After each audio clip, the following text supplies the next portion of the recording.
নমস্কার বন্ধুরা, আবার একটা নতুন ভিডিও নিয়ে চলে এলাম। আজকে বানাবো সবার পছন্দের পুডিং। দুটো ডিম ফাটিয়ে নেবো প্রথমে। এবারে চিনি গুঁড়ো করে নিয়েছি, সেগুলো দিয়ে দেবো।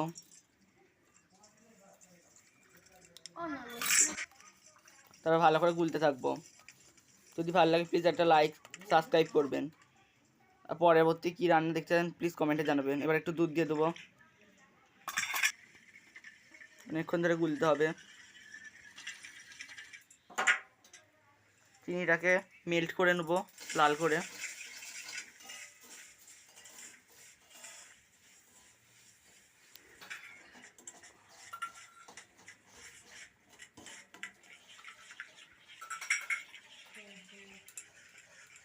কি সুন্দর লাল করে নিয়েছে। এবার একটা জায়গার মধ্যে এটা দিয়ে সেট করে, তারপরে যেটা বানিয়েছিলাম সেটা দিয়ে দেবো এর মধ্যে, ছাঁকনি দিয়ে ছেঁকে।